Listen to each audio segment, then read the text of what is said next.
ওম শান্তি। আমাদের প্রত্যেক ব্রাহ্মণ বৎসের লক্ষ্য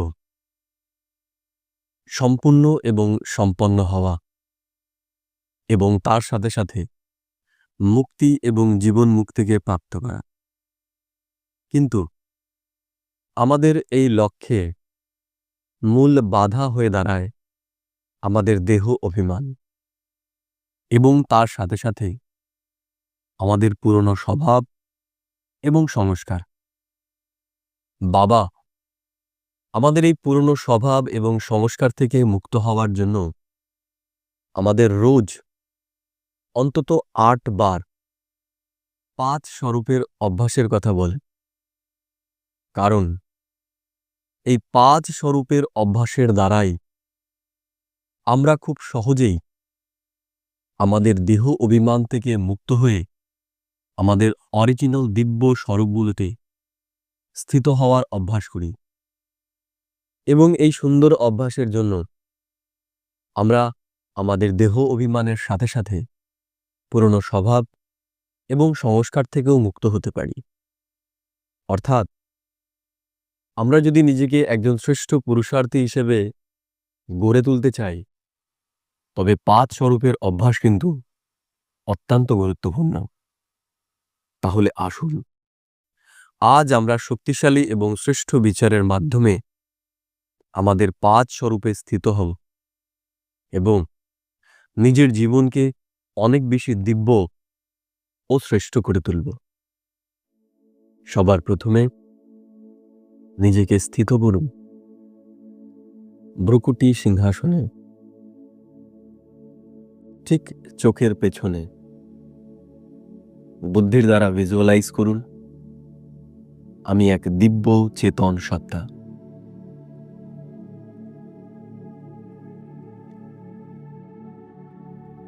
এক দিব্য জ্যোতির্বিন্দু আত্মা আমি। আমার এই শরীরের চেতনা শক্তি,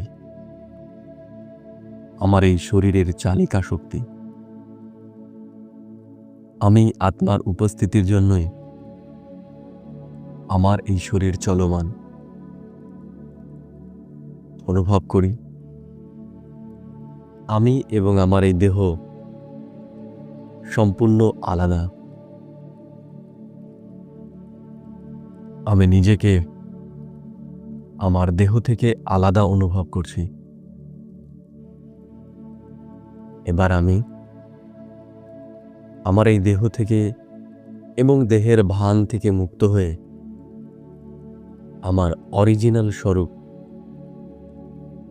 জ্যোতির্বিন্দু আত্মস্বরূপে স্থিত হয়ে আমার স্বধামে ফিরে চলেছি। দেখি নিজেকে এই ৫ তত্ত্বের ওপরে পরম ধাম, শান্তিধাম, নির্বাণ ধামে আমি নিজেকে ভিজুয়ালাইজ করতে পারছি এক দিব্য জ্যোতির্বিন্দু রূপে। ওয়ান্ডার অব দ্য ওয়ার্ল্ড, পরমাত্মার সামনে। পরমাত্মা দিব্য জ্যোতি, এই লাল প্রকাশ বলয়ের মূল আলোক শক্তি তিনি। তার প্রকাশেই এই আলোর দুনিয়া প্রজ্বলিত হয়েছে হাজার সূর্যের সমান। প্রকাশ বিন্দু তিনি। এক অসাধারণ দুনিয়া। আমার মন ও বুদ্ধি সম্পূর্ণরূপে এই দিব্য দুনিয়ায় একাগ্র হয়ে গেছে। আমি আমার অনাদি স্বরূপ দিব্য পবিত্র শক্তিশালী জ্যোতির্বিন্দু স্বরূপ অনুভব করছি। আমি আমার ভেতরে এক গহন শান্তিকে অনুভব করছি। অনুভব করি নিজেকে নির্বাণ ধাম, পরম ধামে আমার অনাদি পবিত্র স্বরূপে। পরমাত্মার থেকে দিব্য জ্যোতির প্রকাশ আমার উপর এসে পড়ছে। এবার আমি আমার এই দিব্য ধাম ছেড়ে অবতরিত হয়েছি এই ভূগোলকে আমার আদি স্বরূপে।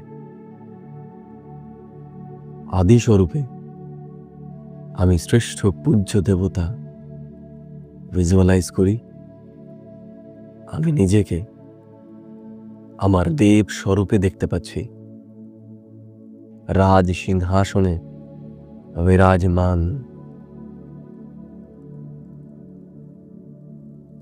সত্যযুগের ডবল তাজধারী রাজা আমি।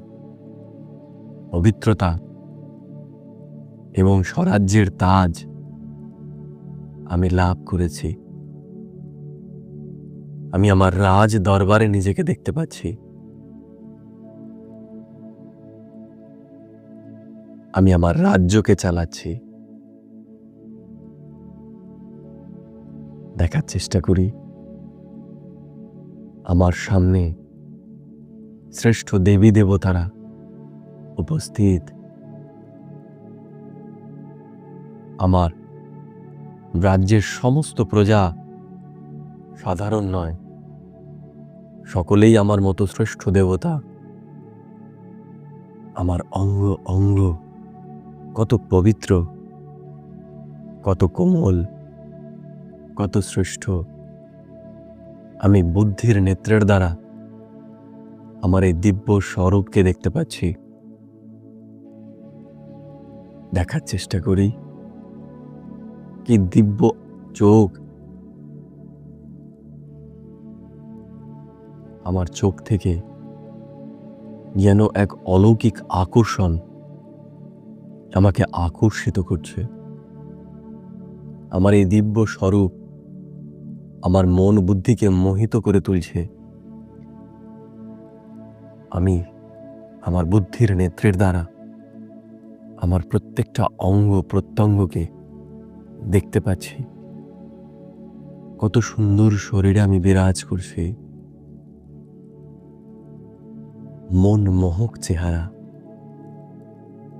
আমার চোখ মুখ থেকে যেন পবিত্রতার প্রকাশ ঠিকরে বেরিয়ে আসছে। আমার চারিদিকে এক শক্তিশালী অভয়মণ্ডল, এক দিব্য আভা আমার চারিদিকে। এবার আমি আমার মহলটাকে দেখতে পাচ্ছি। কি সুন্দর মহল,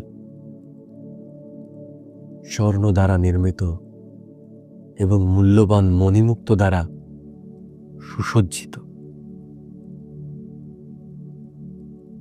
শ্রেষ্ঠ পবিত্র আত্মারা আমার সম্বন্ধ সম্পর্কে তাদের প্রত্যেকেরই আচার ব্যবহার স্বভাব সংস্কার আমার মতোই শ্রেষ্ঠ। এবার মহলের বাইরের দিকটাকে আমি দেখার চেষ্টা করি। কি সুন্দর প্রকৃতি। ঠিক আমার মহলের বাইরেই পুষ্পক বিমান আমার জন্য অপেক্ষা করছে। আমি আমার পুষ্পক বিমানে চড়ে আমার রাজ্য ভ্রমণে বের হয়েছি। দেখার চেষ্টা করি প্রকৃতি এক অলৌকিক সুন্দরতায় সুসজ্জিত হয়ে রয়েছে। আমার চারিদিকে সুন্দর সুন্দর ফুল এবং ফলের গাছ যেন সুন্দর বাগিচার মতো এই দুনিয়াকে সাজিয়ে রেখেছে। কি অতীব প্রাণীরা চারিদিকে বিচরণ করছে। প্রত্যেকের মধ্যেই শান্তি এবং সৌভ্রাতৃত্বমান বিরাজমান। প্রকৃতির এই অপরূপ সুন্দরতা আমার মনকে মোহিত করে তুলেছে। আমার মন এবং বুদ্ধি এই অলৌকিক দুনিয়ায় সম্পূর্ণরূপে বিলীন হয়ে গেছে।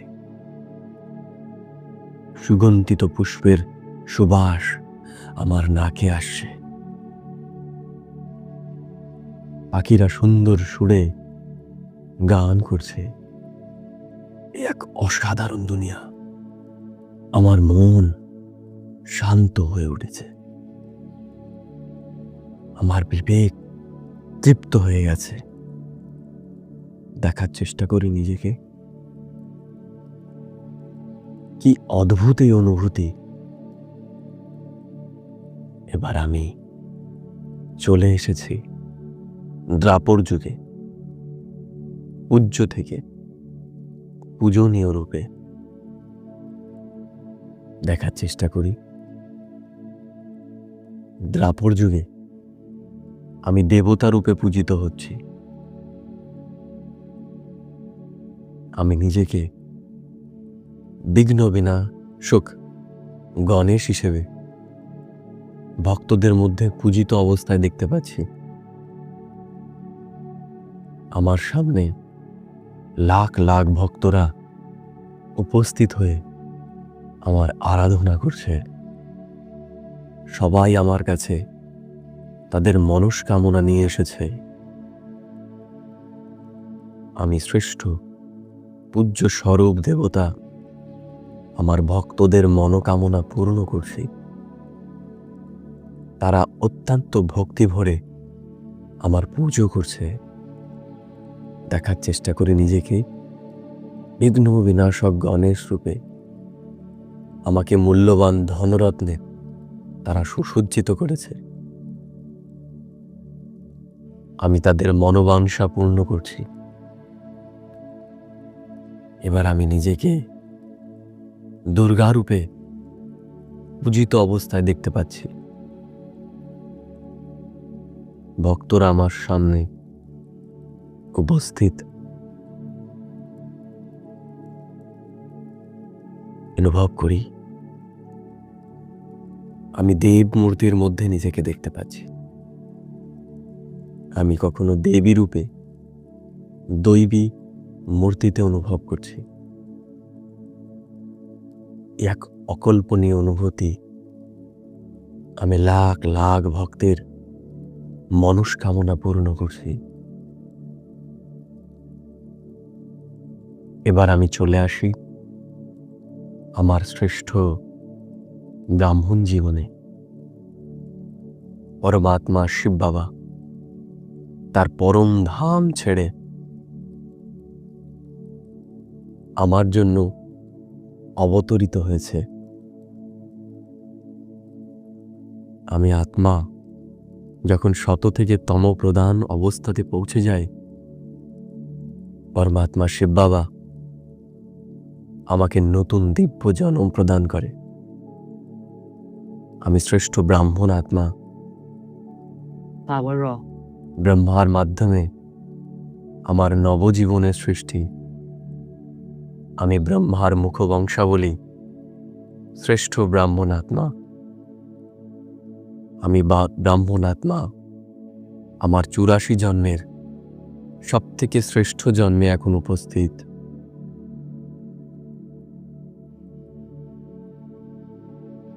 আমার 84 জন্মের ভাগ্যের ভিত আমার এই ব্রাহ্মণ জন্ম। আমি মরজীবা আত্মা। এই পুরা সৃষ্টিকল্পের সব থেকে শ্রেষ্ঠ সময়, হিড়ে তুল্য সময় আমি উপস্থিত। এই ব্রাহ্মণ জন্মের ওপরই আমার 84 জন্মের ভিত দাঁড়িয়ে রয়েছে। এই ব্রাহ্মণ স্বরূপের পুরুষার্থের দ্বারাই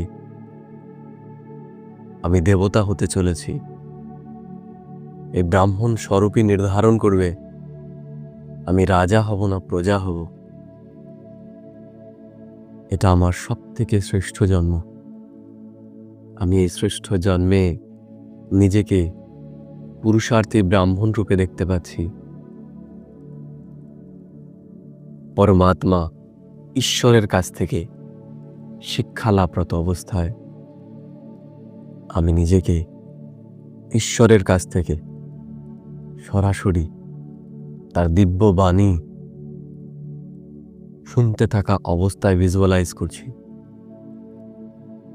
কত শ্রেষ্ঠ জীবন আমার, যেই জীবনের জন্য দেবতারাও লোলুপ্ত থাকে। এই ব্রাহ্মণ জীবন, এই ব্রাহ্মণ জীবনের আধারেই আমি বিশ্বের মানুষকে উদ্ধার করতে চলেছি।